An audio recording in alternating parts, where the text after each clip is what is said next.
My name's John Pym, I'm one of the wardens with Brecon Beacons National Park, and we're here at Pont y Daff, which is the main starting point for people wishing to walk up to the Pen y Fan, which is the highest point in southern Britain and also the national park.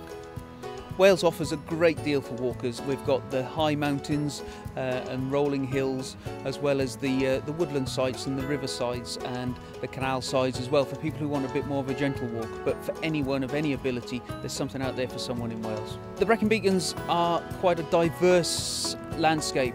We have everything from the waterfalls and caves in the south of the park. We have the highest point in southern Britain, and then we have the Usk Valley with river walks, and we have the reservoirs where you can walk around as well. So there's a number of wide options for people to do in the Brecon Beacons National Park.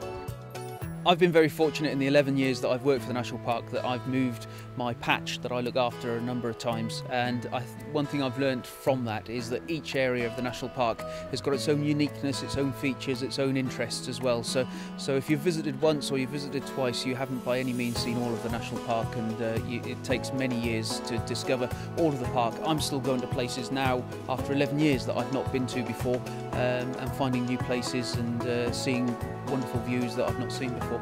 Even on a wet, misty, autumnal winter day, the atmosphere and the views that you'll get are somewhat spectacular, and in many cases better than you would on a day with bright sunshine. Number one tip has got to be open your mind to whatever experiences you come across, and be willing to embrace some of the wonderful views, and don't expect to do it all in one visit.